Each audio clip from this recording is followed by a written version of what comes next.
আচ্ছা, আমরা অনেকেই তো জাম্বুরা খাই, তাই না? জাম্বুরা কাদের জন্য ভালো আর কাদের জন্য ভালো না, এটা কি আমরা জানি? চলুন আজকে আমরা সেটাই জানবো।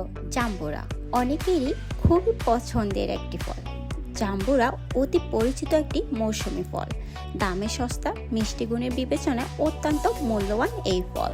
জাম্বুরায় রয়েছে খুবই কার্যকারী অ্যান্টিঅক্সিডেন্ট, যেমন ভিটামিন সি, যা শরীরের রোগ প্রতিরোধ ক্ষমতা বাড়াতে সহায়তা করে। কোষের ক্ষয় কমানোর মাধ্যমে ও কোষের প্রবাহ কমিয়ে ক্যান্সারের ঝুঁকি কমায়।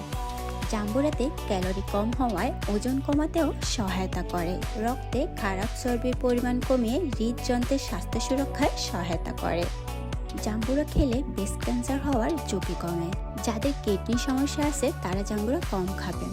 জাম্বুরা এত পরিমাণ গুণ যে তা বলে শেষ করা যাবে না। ভিডিওটা এই পর্যন্ত, পরবর্তীতে জানবো অন্য কোনো ফলের উপকারিতা সম্পর্কে। আল্লাহ হাফিজ।